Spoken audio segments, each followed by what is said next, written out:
Yeah, good morning students. అందరూ బాగానే ఉన్నారు కదా? ఇంటి దగ్గర జాగ్రత్తగా ఉండండి, ఎవరు ఎక్కడికి వెళ్ళకండి. మనకి ఆన్లైన్ క్లాసెస్ జరుగుతున్నాయి, మీ అందరికీ తెలుసు. ఇప్పుడు దాకా జరిగిన ఎంతవరకు టాపిక్ జరిగింది నిన్న క్లాస్లో మీకు ఏం చెప్పాను? మీకు బ్యాటరీ టైప్స్ ఆఫ్ బ్యాటరీస్, వాటి యొక్క ఛార్జింగ్ అండ్ దాని మెయింటెనెన్స్ అండ్ సేఫ్టీ పరంగా చెప్పాను. ఇప్పుడు దాంట్లో మనం నెక్స్ట్ టాపిక్ చూద్దాం. చూడండి ఏం చెప్తున్నాను అనేది. Group of cells group of cells. So group of సెల్స్కి వచ్చేసరికి చూడండి, series parallel group of cells అనేవి ఉంటాయి. మీకు ఆల్రెడీ మన నెట్వర్క్ గురించి తెలుసు. మనకి సిరీస్ ప్యారలల్ రెండు రకాలుగా మనం గ్రూప్స్ కింద దాన్ని కనెక్ట్ చేస్తాం. రెజిస్టర్ని ఒక గ్రూప్స్లో మనం ఒక గ్రూప్ సెల్స్ కింద గ్రూప్గా ఎలా కనెక్ట్ చేస్తాం, సిరీస్లో ప్యారలల్ ఎలా కనెక్ట్ చేస్తాం. అదేవిధంగా బ్యాటరీస్ కూడా సిరీస్ ప్యారలల్. చూడండి, the EMF of current which can be obtained from single cells are generally small. The number of cells may be suitable group of connected together from increase the EMF or current. Such a combination of cells is called a batteries. Following are the different type of group of cells అన్నాడు. So మనకి ఈఎంఎఫ్ని current అనేది increase చేయడానికి అంటే implement చేయడం కోసం మనం group of cells అనేది వాడతాం. అందులో ఎన్ని రకాలు ఉన్నాయంటే మనకి సిరీస్ గ్రూప్ ఒకటి, ప్యారలల్ గ్రూప్ ఒకటి, సిరీస్ అండ్ ప్యారలల్ గ్రూప్ ఒకటి మనకి. So series and parallel group ఇన్ని విధాలు కనెక్ట్ అవుతాం. సో ఫస్ట్ చూడండి, cells in series group. So first మనం సిరీస్ గ్రూప్ చెక్ చేస్తున్నాం. సిరీస్ గ్రూప్లోనే మనకి ఎలా తెలుసు? సిరీస్ గ్రూప్ అనే higher terminal voltage is required. The cells are connected in series. In series the number of cells is connected one after another such that is negative terminal of one cell is connected to the positive terminal of the secondary cell and so on.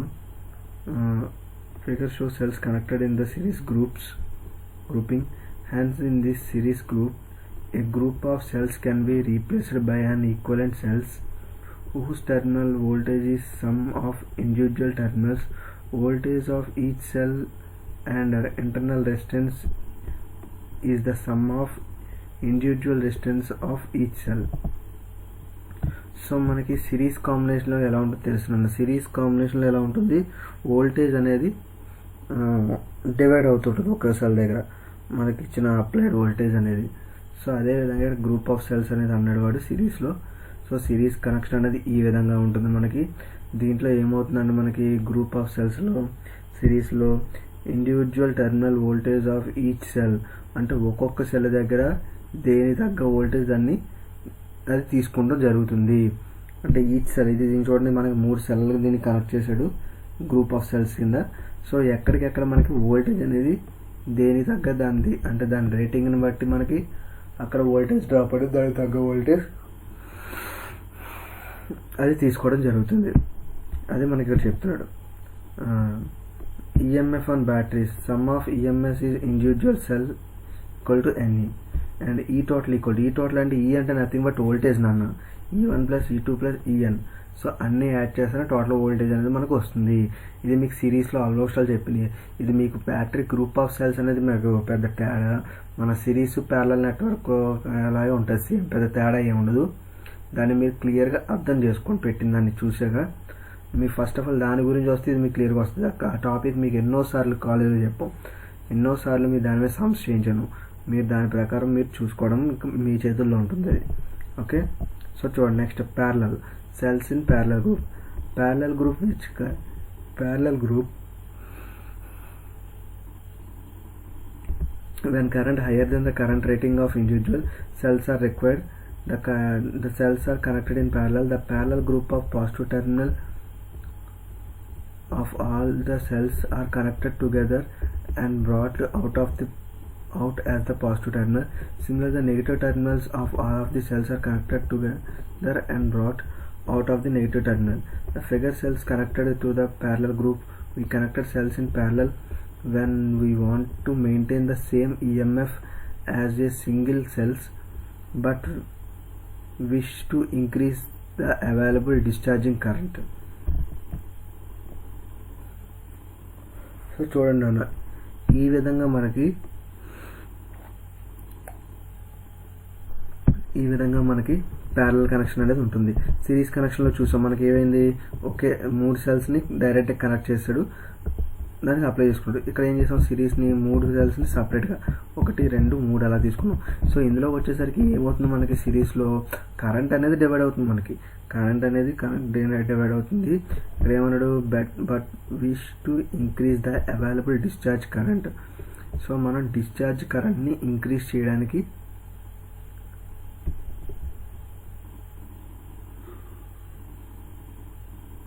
Discharge current అనేది మనకి increase అవుతుంది, increase the available discharge current. So మనకి ఇదే చెప్తున్నాడు. Series కనెక్షన్లో ఏమవుతుందంట, so positive terminals అన్నీ కూడా ఒక సైడు, నెగిటివ్ టెర్మినల్స్ అన్నీ కూడా ఒక సైడు. బట్ మనకి సిరీస్లో అలా లేదు, ఇక్కడ పాజిటివ్, ఇక్కడ నెగిటివ్, మళ్ళీ దీని పాజిటివ్ వచ్చి దీని నెగిటివ్కి, మళ్ళీ దీని పాజిటివ్ వచ్చి దీని నెగిటివ్కి, దీని నెగిటివ్ డైరెక్ట్ హ్యాండ్కి. సో ఇది గ్రూప్ ఆఫ్ సెల్స్లో వచ్చేసరికి ఇదే విధంగా మనకి the maximum discharging current available from cell connected to the parallel sum of the current delivered by the each cell. అంటే మనకి దీంట్లో ఏమన్నాడు, ఈ టోటల్ ఈక్వల్ టు చూడండి, E1 equal to E2 equal to En, అంటే వోల్టేజ్ అనేది ఈక్వల్గా ఉంటుంది. అదేవిధంగా కరెంట్ అనేది I1 plus I2 plus IN అనేది కరెంట్ అనేది కంబైండ్ అవుతుంది. The total internal resistance is determine the external the same way of the determine the total resistance and resistance of resistor in parallel. So parallel resistance మనకు formula తెలుసు, I equal to I1/R1 plus 1/R2 plus 1/Rn. Or ఇక్కడ IN వచ్చింది, ఇక్కడ by mistake పడవచ్చు. ఒక నిమిషం search చేస్తాను ఇక్కడ.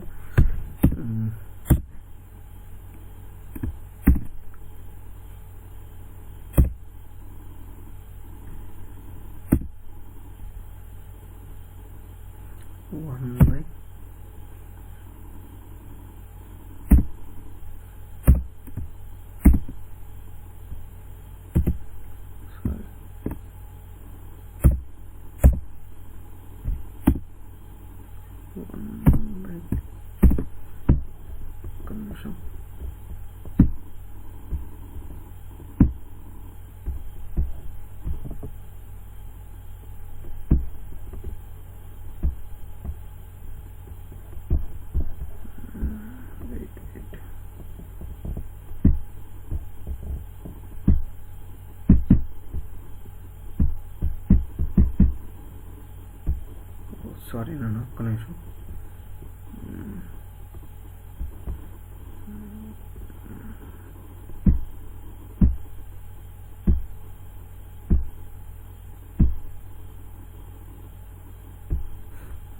చూడండి ఇక్కడ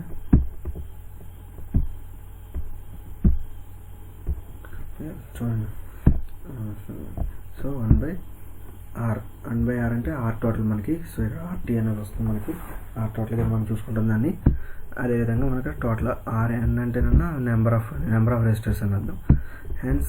hence in the parallel group of cells can be replaced by the equivalent cells whose terminal voltage equal to the terminal voltage of each cells or internal resistance equal to the parallel combination of internal resistance of each resistance అన్నమాట. So parallel గ్రూప్లో ఏమవుతుందంటే current voltage అనేది ఈక్వల్గా ఉంటుంది. అలాగే internal resistance కూడా equal the parallel combination of internal resistance. So resistance అనేది కూడా ఈక్వల్గానే ఉంటుంది అన్న ప్యారలల్గా మనకి. అదేవిధంగా చూడండి next, when the cells are connected in series. So సిరీస్లో ఉన్నప్పుడు ఎలా కనెక్ట్ అయ్యి ఉంది, ఇక్కడ కరెంట్ అనేది ఏ డైరెక్షన్ ఫ్లో అవుతుంది, కరెంట్ డైరెక్షన్ ఉంది మనకి. అలాగే ప్యారలల్లో ఈ విధంగా కనెక్టెడ్, అంటే సింపుల్ డయాగ్రామ్స్ ఇవి మనకి, సింపుల్ షార్ట్కట్లో ఉన్న డయాగ్రామ్స్ ఇవి. నెక్స్ట్ ఇవి మీకు దానికి సంబంధించిన related internal resistance in parallel R equal to RN. Next internal resistance of current I equal to total voltage by current, total voltage by resistance. అంటే రెసిస్టెన్స్ కానీ మన హోమ్స్లో ప్రకారం V/R కదా, అది వస్తుంది ఇక్కడ. Now consider 3 cells or 2 holes having internal resistance of 0.1 ohms. So అదేవిధంగా మనం 0.1 ohms అనేది ఇచ్చాడు మనకి internal resistance. Current in series I equal to E/R. So 2 volts ఇచ్చాడు, 0.1, సో 20 amps. అదేవిధంగా కరెంట్ ఇన్ ప్యారలల్ ఎంత, నెంబర్ ఆఫ్ అంటే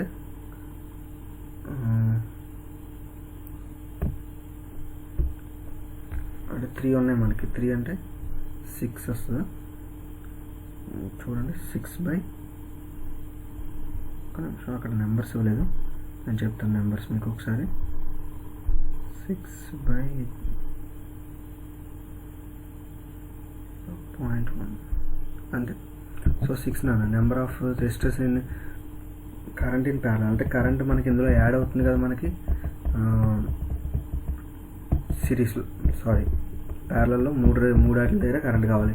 సో నెంబర్ ఆఫ్ వోల్టేజ్ ఎన్ని విధాలుగా 3 విధాలుగా డివైడ్ అవుతుంది. సో 2 volts అన్నాడు. 3 రెసిస్టర్స్ దగ్గర మనకు కరెంట్ కావాలంటే 3 into 2, సో 6/0.1 ohms అలా అన్నమాట మనకి. నెక్స్ట్ చూడండి, cells in series parallel combination. ఈ కాంబినేషన్లో మనం చూసుకున్నట్టయితే ఏముండదు అన్న, జస్ట్ ఇది కూడా సేమ్ ఒక నెట్వర్క్ లూప్లో ఉంటుంది. సో ఇక్కడ చూడండి, ఒక ప్యారలల్ అంటే ఇటు సైడ్ ప్యారలల్గా మనకి 3 ends అనేది కనెక్ట్ అయ్యి ఉంది, ఇటు పక్క 3 ends కనెక్ట్ అయ్యి ఒకదానికి కనెక్ట్ అయ్యి ఉంది. సో వాటిలో ఒక్కొక్క దానికి చూడండి గ్రూప్స్గా డివైడ్ చేసి ఇందులో సిరీస్ అంటే ఇదొకటి అండ్ ఇదొకటి, అదేవిధంగా ఇందులో 3, మళ్ళీ అలాగే 3. సో ఇందులో ప్యారలల్లోనే సిరీస్ కనెక్ట్ చేసాడు మధ్యలో మళ్ళీ, అది ఇక్కడ జరిగే గ్రూప్ ఆఫ్ సెల్స్. సో ఇది కంబైన్డ్ సర్క్యూట్. ఇది మనకి ఆల్రెడీ ప్రీవియస్గా పాలిఫేజ్లో మనం చెప్పుకున్నాం, కొన్ని కాంప్లికేటెడ్ నెట్వర్క్స్ అంటారు. సో ఆ కాంప్లికేటెడ్ నెట్వర్క్స్ ఎప్పుడు వస్తాయి మనకి సిరీస్ ప్యారలల్ కంబైన్డ్గా ఉన్నప్పుడు అండ్ లూప్స్ ఉన్నప్పుడు దాని ప్రకారం వస్తాయి. అదేవిధంగా సిరీస్ ప్యారలల్ కాంబినేషన్ అనేది అలాగే ఉంటుంది, అది కాంప్లికేటెడ్ నెట్వర్క్గా ఉంటుంది. దానికి సంబంధించింది కూడా మనం ఫార్ములాస్ ఆల్రెడీ చూసుకుంటాం. మీకు ఆల్రెడీ ఫార్ములాస్లో పెద్ద చేంజ్ ఉండదు, జస్ట్ నేమింగ్ ఒకటే మారుతుంది. మీకు 3 phase ఎన్ని విధాలు ఉందో ఎక్కడ అలాగే ఉంటుంది, సేమ్ ఫార్ములాస్, అదే మీరు చెక్ చేసుకోవాలి క్లియర్గా. సో మీకు పెట్టే నోట్స్లో ఒకసారి మీరు చెక్ చేసుకోండి, ఫార్ములాస్ అన్నీ కూడా దానికి రిలేటెడ్గానే ఉంటాయి తప్ప ఏమాత్రం మారవు మీకు. సో ఫార్ములాస్ మీరే చెక్ చేయాలన్న, నేను చెప్తుంటే డైలీ మీకు చెప్పినట్టే ఉంటుంది తప్ప మీరు చెక్ చేయట్లేదు. సో మీరు చెక్ చేసుకోవాలి ఫార్ములాస్ ఒకసారి. నెక్స్ట్ చూడండి, మనకి సోలార్ సెల్స్ అంటే మనకి సోలార్ ఎనర్జీ. ఇప్పుడు మనకి ఉన్న ఎనర్జీలో అదొక సోలార్ ఎనర్జీ అనేది మనకు ఒకటి ఉంది అన్నమాట. చూడండి, what is solar cell principle? A solar cell is a device that direct convert the energy of light into electrical energy through the photovoltaic effect అన్నమాట. అంటే సోలార్ ప్లేట్ పై నుండి ఫోటోవోల్టిక్ ఎఫెక్ట్ అంట. Solar cells are photovoltaic cells are made based on the principle of the photovoltaic cells. They convert sunlight into direct current, అంటే ఇచ్చిన సన్లైట్ని డీసీలోకి electrical energy convert చేస్తుంది. But a single photovoltaic cell does not produce amount of electricity. అంటే అంటే ఒకే photo electric voltage అనేది పెట్టుకుంటే ఎక్కువ ఎనర్జీ అనేది ఎక్కువ అమౌంట్ ఆఫ్ ఎలక్ట్రిసిటీ అనేది ఇవ్వదు మనకి. Silicon crystal are laminated into P-type and N-type layer sticked on top of each other. Light sticks the crystal induced the photovoltaic effect which generates electricity. So silicon crystal and laminated silicon crystal తో అంటే silicon crystal అనే మెటీరియల్ని laminated into P-type and N-type layers, అంటే P-type N-type అనే connections transistor connections మాదిరిగా దాన్ని layering connection చేస్తారు. Stuck on the top of each other, అంటే ఒక్కొక్క దానిపైన అలా పెడతారు. అదేమవుతుంది, అది ఫోటోవోల్టిక్ ఎఫెక్ట్లా మారుతుంది, అంటే ఫోటోవోల్టిక్ ప్లేట్లా మారుతుంది. దాని నుంచి మనకి ఎలక్ట్రికల్ ఎనర్జీ అనేది జనరేట్ అవుతుంది. సో దానికి సంబంధించిన అడ్వాంటేజెస్ సోలార్ ఎనర్జీ అనేది ఇంతేనా, ఇంత మించి ఎక్కువ ఉండదు మీకు. అక్కడ మనకి సన్లైట్ ద్వారా వచ్చిన దాన్ని ఈ ఫోటోవోల్టిక్ ఎఫెక్ట్ అంటే ఫోటోవోల్టిక్ మెటీరియల్ ఉన్న ప్లేట్ అనేది సోలార్ ప్లేట్ అనేది ఏం అవుతుంది, అక్కడ మీకు ఇచ్చిన అంటే వస్తున్న సన్లైట్ని డీసీ ఎనర్జీగా దాన్ని మార్చి మీకు బ్యాటరీలోకి స్టోరేజ్ చేస్తుంది. దాని నుంచి మనం ఏం చేస్తాం, అక్కడి నుంచి ఒక బ్యాటరీ నుంచి అవుట్పుట్ ఏం తీసుకుంటాం మనం, సో రెక్టిఫైర్ ద్వారా మనం బ్యాటరీకి వెళ్ళే 12 volts వోల్ట్ని మళ్ళీ మనం 230గా మార్చుకుని మనం యూజ్ చేసుకుంటాం. అది అక్కడ మెయిన్ జరిగే ప్రాసెస్. అదేవిధంగా చూడండి, advantage of solar cells. Solar cells provide economic friendly energy. So solars అనేది ఎకనామికల్లీ ఫ్రెండ్లీ ఎనర్జీ, అంటే సన్లైట్ అనేది మన డైలీగా మనకు ఉండే సన్లైట్. సో ఎకనామికల్గా అది ఫ్రెండ్లీ ఎనర్జీ మనకి. అది మనకి చాలా క్లోజ్డ్గా ఉండేది అనమాట మనకి. అది solar cell produce a great opportunity to create saving on your electric bill. So electric bill అనేది సేవింగ్ చేస్తుంది. సన్లైట్ అనేది మనకి అన్లిమిటెడ్, అసలు దానికి ఎటువంటి బిల్లులు అలాంటివి ఏమి ఉండవు. దాన్ని పెట్టుకోవడం వల్ల మన సోలార్ ఎనర్జీ ప్లేట్స్ పెట్టుకోవడం మనకి ఏమవుతుంది, ఎలక్ట్రికల్ బిల్స్ అనేది మనకి సేవ్ అవుతాయి. The most important thing of the solar energy is a truly renewable energy sources. అది రెన్యూబుల్ ఎనర్జీ సోర్సెస్ అంటే దాని నుంచి మనం ఎటువంటి ఆపరేషన్ అనేది ఎక్కువ మనం చెయ్యం దాని మీద, జస్ట్ దానికి సంబంధించి చిన్న ఆపరేషన్ మాత్రం జరుగుతుంది. సో అదేంటంటే మన ఆపరేషన్ అంటే మనకి రెన్యూబుల్, నాన్ రెన్యూబుల్ అనే ఎనర్జీ సోర్సెస్ మీకు రెండు చెప్పాను ఆల్రెడీ. దాంట్లో ఏమవుతుంది, రెన్యూబుల్ అనే ఏంటంటే మనకి న్యాచురల్గా వచ్చే అన్నిటిని కూడా రెన్యూబుల్ ఎనర్జీ సోర్సెస్ అంటారు. నాన్ రెన్యూబుల్ ఏంటంటే అందులో కూడా న్యాచురల్గా మిక్స్ అయి ఉంటుంది కాబట్టి, బట్ హ్యూమన్ వర్క్ అనేది చాలా హెవీగా ఉంటుంది దాంట్లో, దాన్ని నాన్ రెన్యూబుల్ సోర్సెస్ అనేది అంటారు. సో నెక్స్ట్ చూడండి, maintenance cost two less. Maintenance cost is two less అంటే సోలార్ సెల్ మెయింటైన్ చేయడం చాలా లెస్ కాస్ట్ అనేది కూడా చాలా చెప్పొచ్చు. అండ్ దీంట్లో నేను ఇంకో అడ్వాంటేజ్ ఏంటంటే సోలార్ సెల్స్ వల్ల ఇంకోటి ఏంటంటే ఎకనామికల్గా పొల్యూషన్ అనేది మనం చాలా తగ్గించవచ్చు దాంట్లో. సో పొల్యూషన్ కంట్రోల్ అనేది చాలా ఎక్కువ అవుతుంది మనకి సోలార్ సెల్స్ వాడడం వల్ల. ఇప్పుడు మనకి జనరేషన్ ప్లాంట్స్ ఉన్నాయంటే మనకి ఎన్టీపీసీ అని, గ్యాస్ పవర్ ప్లాంట్స్ అని ఇలా చాలా ఉంటాయి. వాటి ద్వారా పొల్యూషన్ అనేది చాలా వస్తుంది. సో ఆ పొల్యూషన్ అనేది మనకి లేకుండా ఈ నాన్ రెన్యూబుల్ సోర్స్, ఇది రెన్యూబుల్ ఎనర్జీ సోర్సెస్లో వస్తాయి అన్నమాట ఇవి. సో ఇది మీకు ఇక్కడతో మీకు ఎలక్ట్రోలైట్స్ టాపిక్ అనేది క్లియర్ అయిపోయింది టోటల్గా మీకు. సో దీనికి సంబంధించిన నోట్స్ కూడా మీకు ఇప్పటిదాకా మీరు అందరూ రాశారు. ఈ లాస్ట్ టాపిక్స్ రాసేస్తే మీకు ఎలక్ట్రోలైసిస్ టాపిక్ అనేది క్లియర్ అయిపోతుంది. నెక్స్ట్ టాపిక్ కొత్తగా మీకు స్టార్ట్ చేస్తాం. సో జాగ్రత్తగా ఉండండి. ఏమైనా డౌట్స్ ఉంటే అడగండి, ఫోన్ చేసి అడగమంటున్నాం, ఎవరో కూడా అడుగుతలేదు. మరి మీకు అర్థమవుతుందని మేము అనుకుంటున్నాం. మళ్ళీ మేము మీ క్లాస్కి వచ్చేసాక, మీరు కాలేజ్కి వచ్చాక మీరు ఇప్పటిదాకా రాసిన నోట్స్లు చెక్ చేస్తాం, మీకు ఇచ్చిన డైలీ వర్క్ కూడా చెక్ చేస్తాం. అదేవిధంగా మేము చెప్పిన ప్రతి టాపిక్ పైన కూడా మిమ్మల్ని క్వశ్చన్స్ అడుగుతాం. ఎందుకంటే మేము ఎంత వీడియో చేసి పెడుతుంటే మీరు చూడకపోతే చాలా ఇష్యూ అవుతుంది, అది చాలా తప్పది. సో నేను ఖచ్చితంగా కూడా ప్రతి ఒక్కరిని కూడా క్వశ్చన్స్ అనేది అడుగుతాను. నేను చెప్పిన వీడియో చూసిందో లేదనేది నాకు అప్పుడే తెలిసిపోతుంది మీరు. సో మీరు చూసిన దాన్ని చాలా బాగా అర్థం చేసుకోవాలి. ఎందుకంటే మీరు ఒక సినిమా చూసారంటే అది ఎంతలా గుర్తుంటుంది, అదేవిధంగా వీడియో చూస్తే మీకు అదే గుర్తు రావాలి. ఓకే, జాగ్రత్తగా ఉన్నాను, ఎవరు ఎక్కడికి వెళ్ళొద్దు. ఓకే, ఉంటాను. సో నోట్స్ పెడతాను, జాగ్రత్తగా రాయండి. ఓకే.